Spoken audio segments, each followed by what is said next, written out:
আমাদের ক্যাম্পাস বন্ধ হয়ে যাওয়ার কারণে আমাদের হলগুলোতে আমাদের যে স্থায়ী বাসিন্দারা যারা আছে, বিশেষ করে কুকুর এবং বিড়ালের কথা বলছি।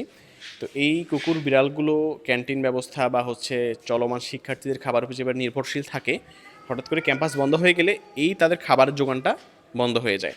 তো সেই জায়গা থেকে হলগুলোর যেই বিড়ালগুলো আছে তারা দীর্ঘদিন ধরে না খেয়ে, না অপুষ্টিতে এবং খাবারহীনতায় ভোগার কারণে আমাদের ডাকসু থেকে মনে হয়েছে যে আমাদের হলের যেই বিড়াল, এক একটা বিড়াল আমাদের ক্যাম্পাসে আমরা যত বছর তাদের চেয়ে বিড়ালের ক্যাম্পাসে আরও তাদের বয়স বেশি।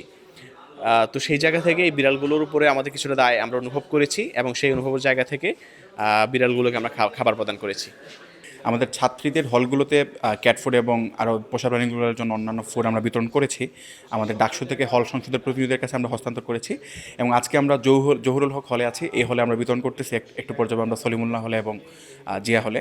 এই উদ্যোগটা মূলত আমাদের মানুষ হিসাবে আমরা প্রাণীদের প্রতি যে সিম্প্যাথি আমরা লালন করি, কিংবা আমরা যখন কুকুরের প্রতি একটা ভালো আচরণ করি, বিড়ালের প্রতি ভালো আচরণ করি, এই আচরণগুলোই মূলত আমাদের মনুষ্যত্ব বোধের জায়গাটা, মানবিকতার জায়গাটা ফুটিয়ে তোলে।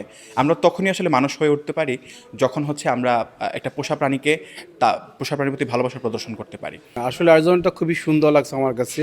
আসলে এই আয়োজনটা যদি আগে দিয়ে থাকতো তাহলে খুবই ভালো হতো।